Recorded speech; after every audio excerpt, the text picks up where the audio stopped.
নমস্কাৰ state EWS certificate এখন বনাবলৈ কি ডকুমেণ্টছৰ প্ৰয়োজন হয় জানো আহক এই ভিডিঅ'টোত ষ্টেট EWSৰ এলিজিবিলিটি আৰু সুবিধাবোৰৰ কথা সকলোৱে জানে গতিকে মই এইখিনি ইয়াত আলোচনা নকৰোঁ বলক ভিডিঅ'টোত আগবাঢ়ো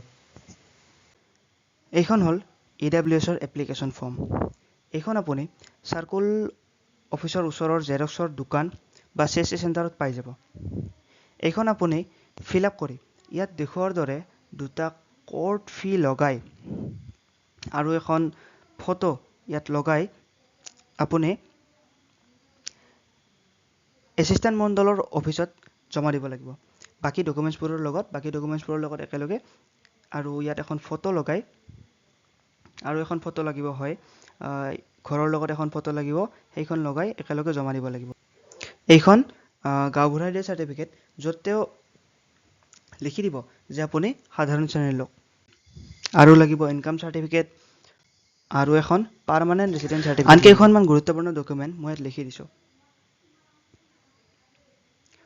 এপ্লিকেণ্টৰ আধাৰ কাৰ্ড লাগিব পান কাৰ্ড লাগিব আৰু এখন কোৰ্ট এফিডেভিট লাগিব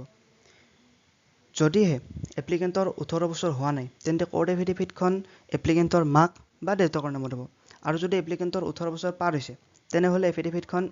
এপ্লিকেণ্টৰ নামতেই হ'ব আৰু তিনিটা পাছপৰ্ট সাইজ ফটো লাগিব আৰু এখন খাজানা ৰচিদ লাগিব এইখন লেণ্ড ৰেভিনিউ ৰিচিট আৰু দুটা কোৰ্ট ফি লাগিব আৰু এপ্লিকেণ্টৰ ফটো লাগিব তেওঁৰ ঘৰৰ সৈতে আৰু এটা কথা চাওক লেণ্ড ৰেভিনিউ ৰিচিটৰ বিষয়ে